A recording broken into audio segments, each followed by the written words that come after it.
Donc, ceci est le processus spirituel de la nouvelle naissance.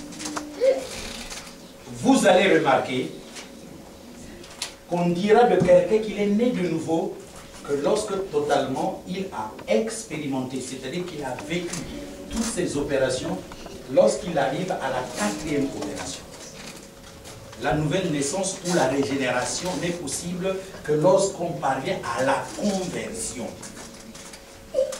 La conversion n'est jamais possible avant d'avoir expérimenté tout ça.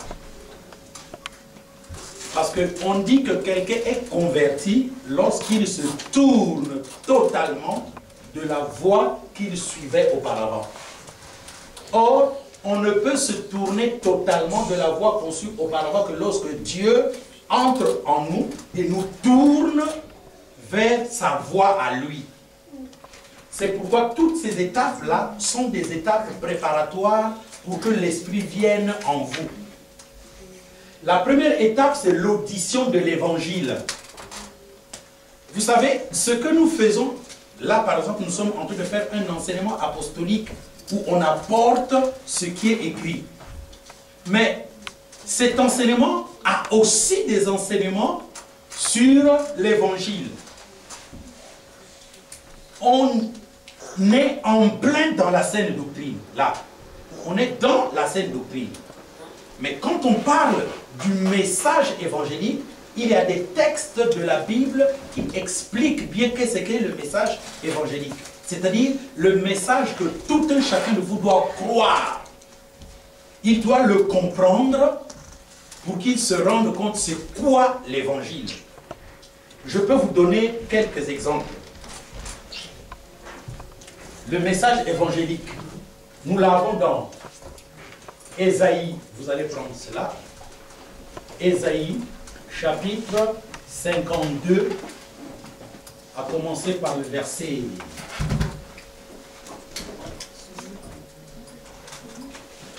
Oui, ma soeur, qui a une Bible ouverte là.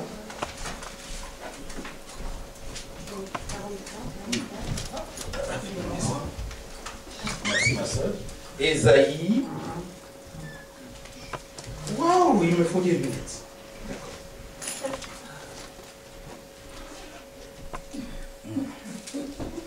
Merci.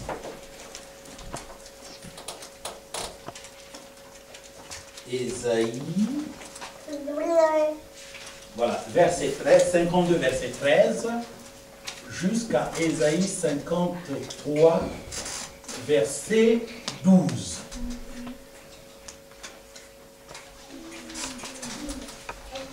Le texte là est probablement, non, pas probablement, le texte là est celui que lisait l'eunuque éthiopien.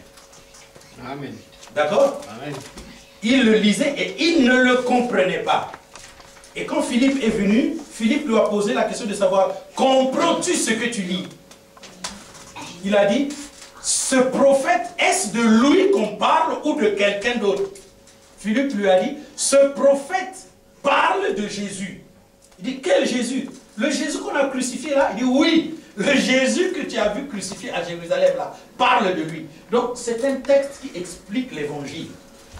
Je prends un deuxième autre texte. Actes,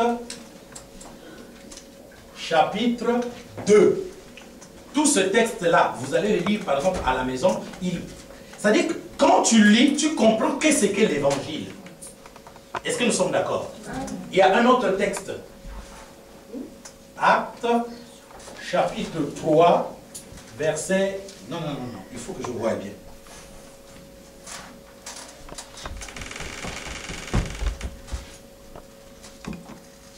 Donc ce sont des textes qui en eux-mêmes expliquent ce qu'est l'évangile.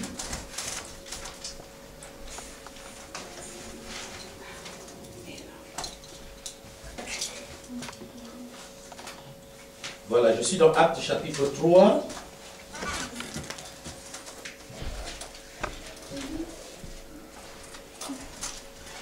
Verset 12 à 26. Actes chapitre 3, 12 à 26. Il y a aussi un autre texte qui explique le message de l'évangile. C'est-à-dire le résumé de ce que tu dois comprendre pour comprendre le message qui sauve. Il y a Acte 10. Là aussi, nous allons bien voir, ça commence au verset 36. Là, j'en suis convaincu, c'est gravé dans ma tête, jusqu'au verset 42. Et il y a aussi un autre texte, celui que nous allons lire pour vous donner un aperçu. C'est 1 Corinthiens.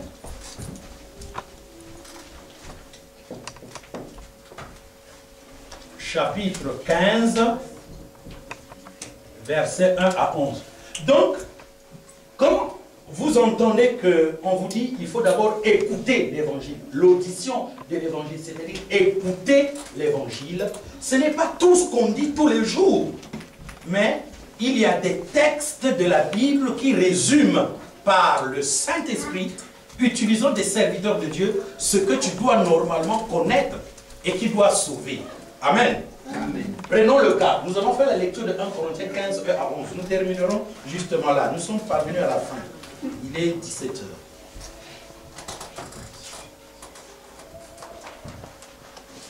Je suis dans 1 Corinthiens 15. Suivez mes frères. Donc, le message que je vais lire là, en peu de mots, résume ce que toi, tu dois entendre et comprendre pour que cela produise ton salut.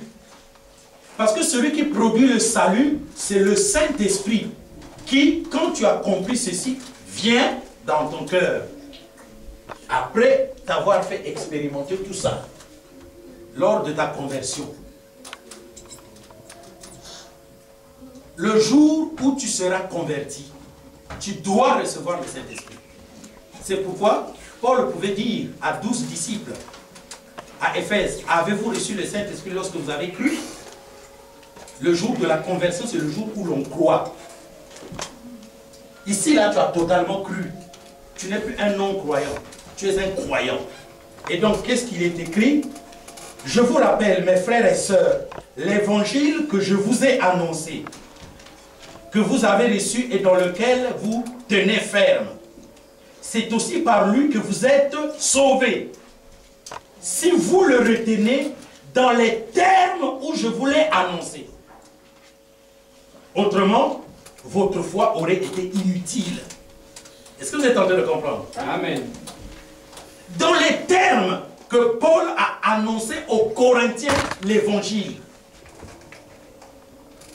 Pas d'ajout, pas de retrait. Ce qu'il leur a annoncé là. Et c'est ça que nous aussi nous devrons vous annoncer pour que vous croyez et que vous soyez sauvés. Il dit, je vous ai transmis avant tout le message que j'avais aussi reçu. Paul a reçu ce message-là du Saint-Esprit. Vous savez que Paul n'a pas marché avec Jésus. Mais le Saint-Esprit lui a transmis le message que lui, Paul, devait annoncer aux églises. Il dit, je vous ai transmis avant tout le message que j'avais moi aussi reçu.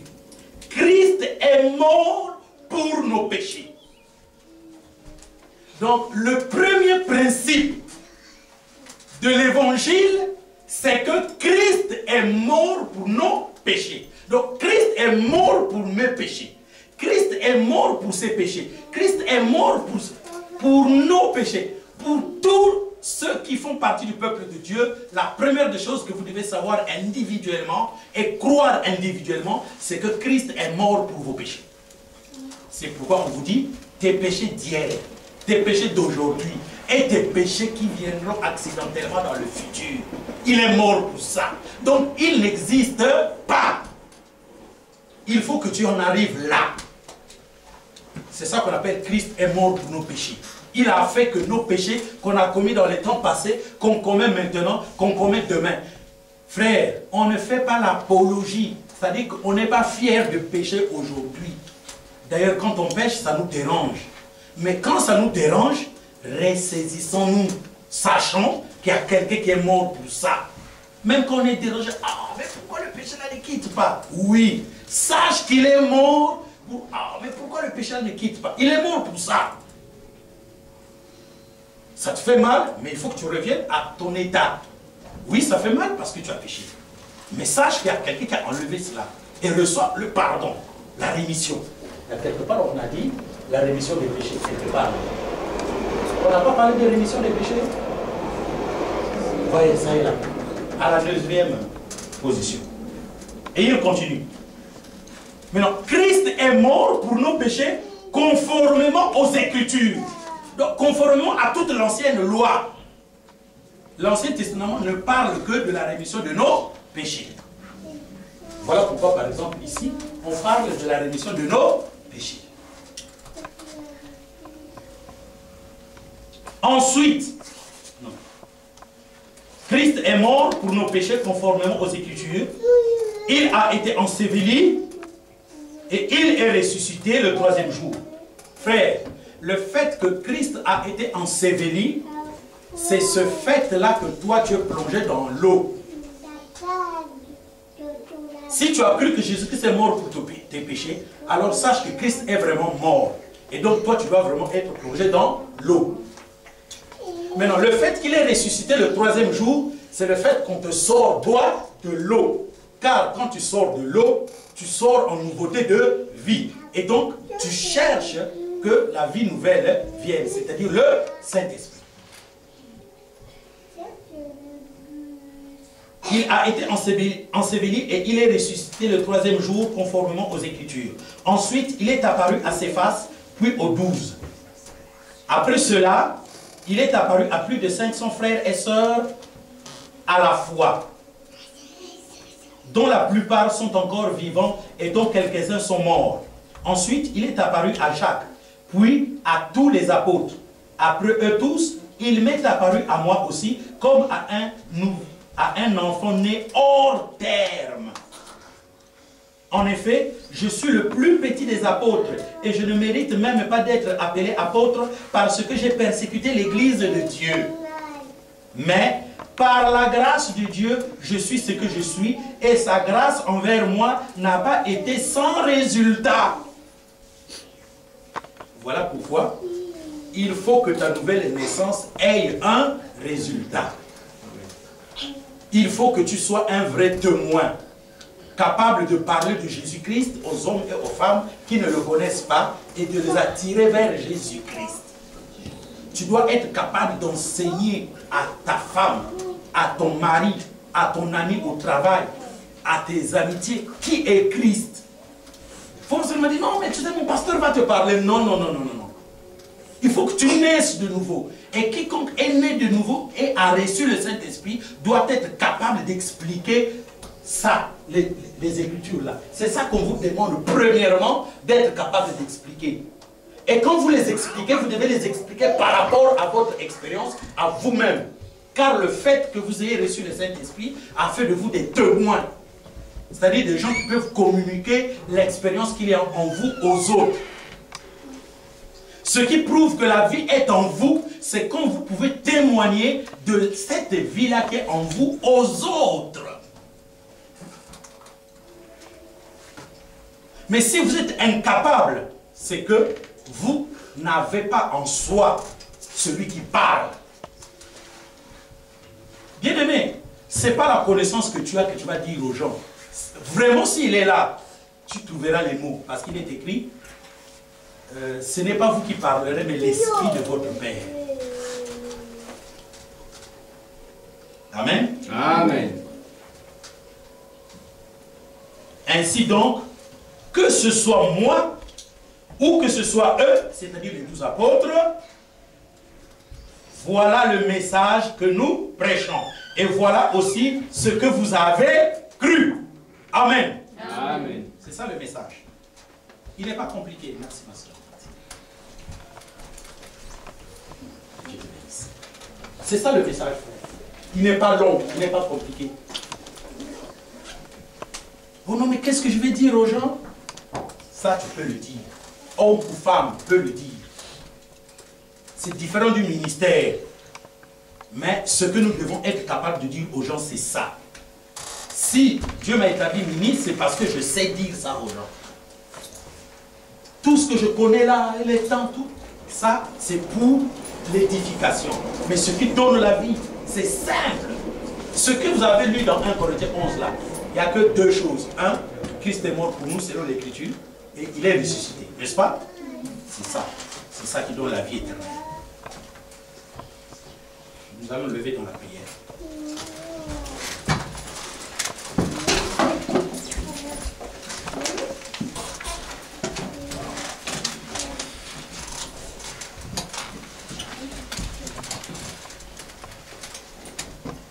Nous te prions, notre Dieu, et nous te demandons que cette parole qui a été communiquée cet après-midi puisse produire la vie. Nous te supplions, Seigneur, toi seul qui es capable de nous utiliser pour communiquer la vie, de pouvoir donner la vie à ceux-là qui, par la foi, vont reconnaître qu'ils n'ont pas la vie, pour qu'ils puissent recevoir la vie éternelle. Nous te prions aussi, Seigneur, toi qui connais nos besoins, de nous fortifier et de t'occuper de notre vie à nous tous, tous les jours, pour que tu fasses de nous ce que tu trouves agréable. Père, nous te disons Père, parce que tu es véritablement un Père qui sait donner à ses enfants ce qu'ils demandent.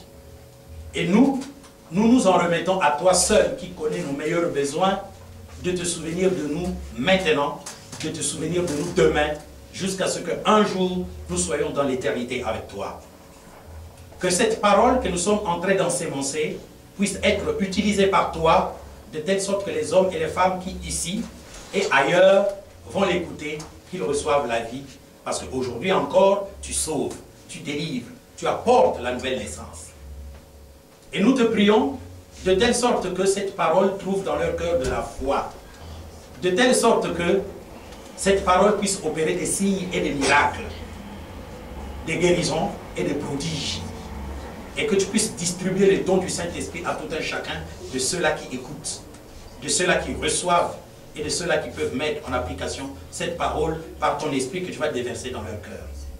Qu'il en soit ainsi, dans le précieux, puissant et nom du Seigneur Jésus-Christ, nous venons ainsi de te prier. Amen. Amen. Que le Seigneur vous bénisse. Amen. Ma soeur, tu fais